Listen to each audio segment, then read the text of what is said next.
Frankly, the world has been brutal with you in this regard. You are bombarded in movies, television, fashion magazines, and advertisements with the message that looks are everything. The pitch is, if your looks are good enough, your life will be glamorous and you will be happy and popular. That kind of pressure is immense in the teenage years, to say nothing of later womanhood. In too many cases, too much is being done to the human body to meet just such a fictional, to say nothing of superficial, standard. As one Hollywood actress is reported to have said recently, "We have become obsessed with beauty and the fountain of youth. I am saddened," she said, "by the way women mutilate themselves in search of that, including young women. I see them pulling this and tucking that. It is like a slippery slope. You can't get off of it. It is insane what society is doing to women." Close quote.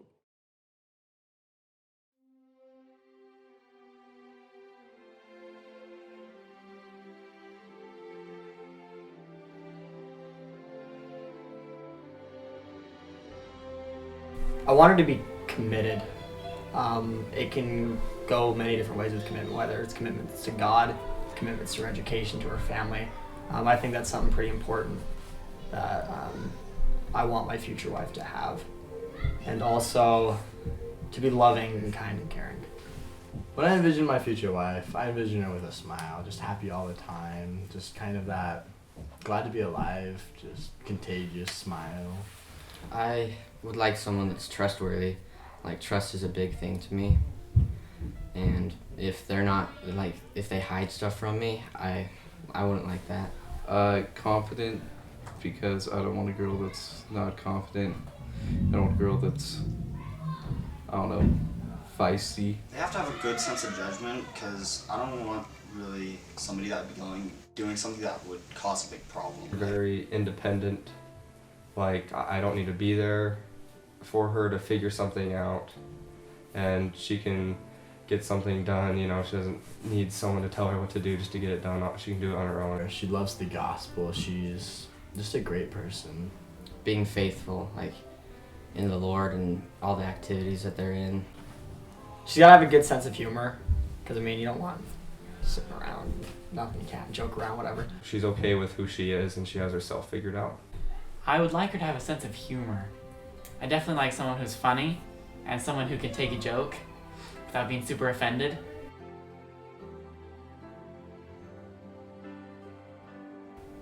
They have to be somewhat intelligent. I'd have to go back to commitment. I think that's my number one thing.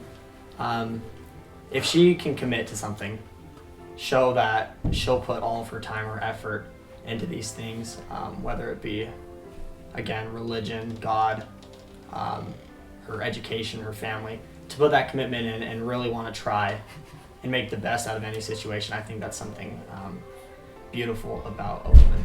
Someone who just strives for, not perfection, just strives to be good. Like, they just try to be the best they can be.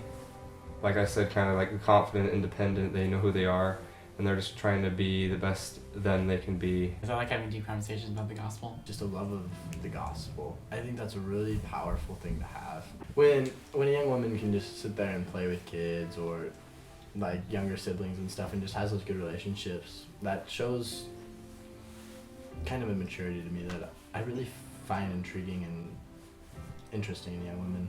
And it's something that I would gravitate towards, when you can tell that a young woman is just genuinely caring about that. When she cooks good food. Being nice.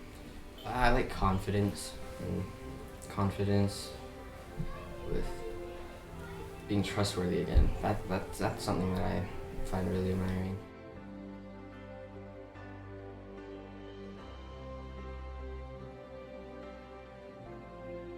You don't get asked out on a second date usually if you're on your phone the whole date. Be with the people you're with. Exactly. Make sure the guy opens the door for you. If he doesn't open the door for you, it's done right there. He's not not worthy to be there with you. If he can't open the door for you, just don't do it. Tagging on to that, you women have a lot of respect that you need to uphold, and make sure the guy shows you the respect you deserve.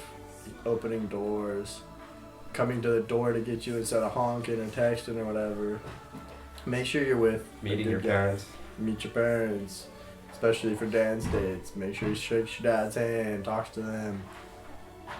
Obedient to rules. Make sure you be yourself. Because if you're not yourself, then I don't know who I'm dating.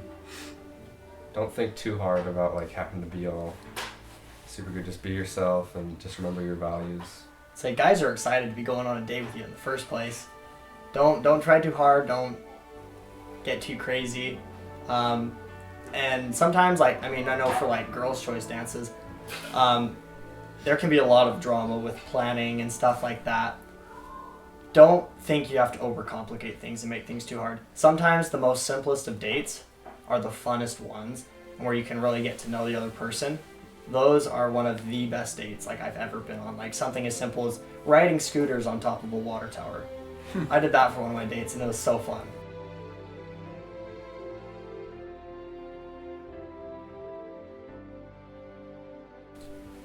One thing they can do to stick out and be beautiful to me is kindness with integrity. Kind of something mentioned by Brother Mizukawa, that not just kind when people are looking, not just nice when it's in the moment, but always be a kind person.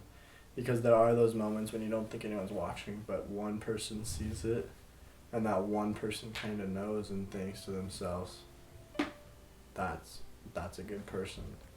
And when you just see small things like that, it really, really makes a difference on the way someone will see you. And when you're kind, and you have that kindness with integrity, whether people are seeing you or not, people are going to be drawn to you, because as much as it seems the opposite, people like to be around nice people. And that's where you're going to make your most friends. That's where you're going to meet nice guys. That's the place you want to be with your life. I'd say modesty.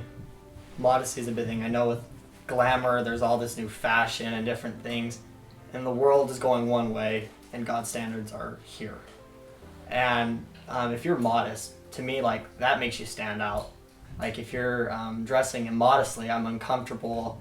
I kind of don't know how to, like, act or be around you when you're dressed that way. If you're dressed modestly, I can be myself, and I'm not worried about being uncomfortable or if, how you feel, like, because the way you dress kind of also puts out of the way your values are and how you feel about things. So if you're dressed modestly, it gives me like a first impression onto who you really are and what your values are and what you think about things.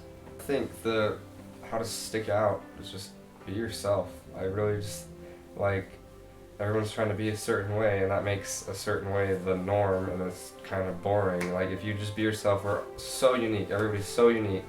If you're just yourself, you'll totally stand out. And you know, you're not going to care about, oh my gosh, that group of girls doesn't like what shoes I have or whatever. If you don't care about that and just live your life and be you, you're going to way stand out to all the guys, and they're going to be like, why do I like this girl? You can't live your life worrying that the world is staring at you. They are not. And when you let people's opinions make you self-conscious, you give away your power. The key to feeling confident is to always listen to your inner self, the real you. And in the kingdom of God, the real you is more precious than rubies.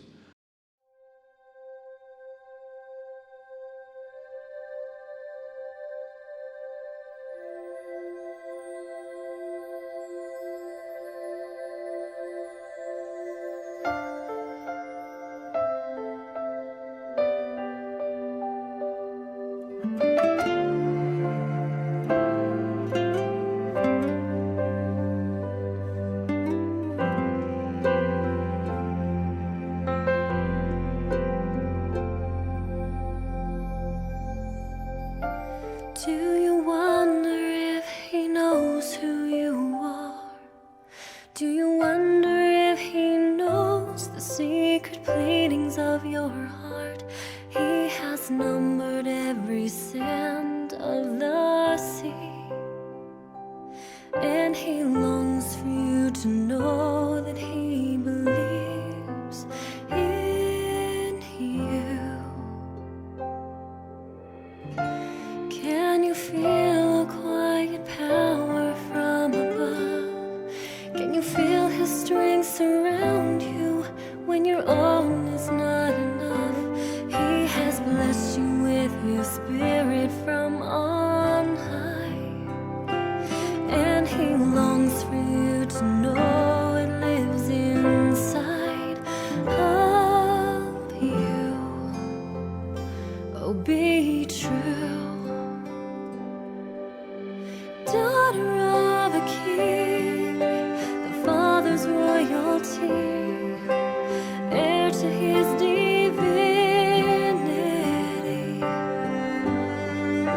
He's calling your name to come and take your place before his throne.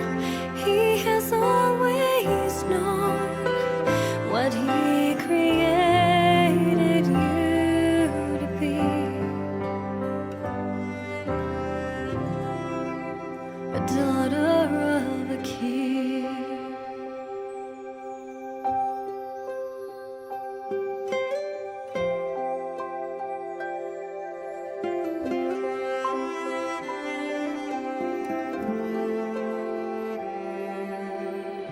You hold the promises all eternity, rights to claim the noble birthright you were sent here to receive.